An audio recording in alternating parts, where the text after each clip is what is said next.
won't accept our money. We are begging them to put these defibs in the cars. And you can buy a defibrillator for I think £480, £490. £495, that's And how much if the state do it, it costs? £1,800. It's staggering. And we've actually been told in the last week alone of 2 other police forces who have accepted donated funds from charities, actually following bereavement after a loss of a child, and they've been told exactly the same. They will accept the funding, but only if we're willing to pay the £1,800, because these suppliers, it's gone through procurement and we're governed by which defibrillator they can use. And yet the police officers in Rugby, our hometown, they go to our J's defibrillator cabinets to pick up our defibrillators to go to scenes, but we can't put our defibrillators in their cars. And do you think if there'd been a defibrillator in that police car that got to Jay, he'd still be with us? I think he would, yes. We haven't had full confirmation that that's the case. I still believe that had there not have been that ambulance delay, had the defibrillator around the corner been on the outside of the school instead of inside, and if that first police officer on the scene had been given the tools he needed to save Jamie's life, Jamie would probably be sitting here with us today. So just to explain that then, the nearest defibrillator was locked inside a school. That's right. And nobody could get to it. Then there was 17 minutes for the ambulance. Yeah, it was 19 and a half minutes until the paramedics were actually at Jamie's side. And where was he at that point? So he was at a friend's house. He was at the front of his friend's house. He collapsed and CPR was started straight away on Jamie. Jamie's best friend, Josh, and his friend's dad, Tim, they both started CPR straight away.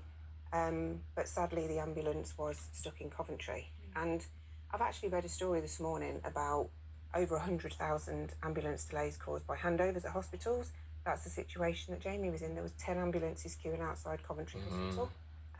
So it took a long time to reach him, almost 20 minutes and 35 minutes for the doctor to arrive. And the police were first on the scene, but sadly just didn't have a defibrillator. Jeremy, I never fail to be amazed when I meet particularly mums, no offence, but it's the mums who take these tragedies and often turn them into something positive. What drives Naomi to do this?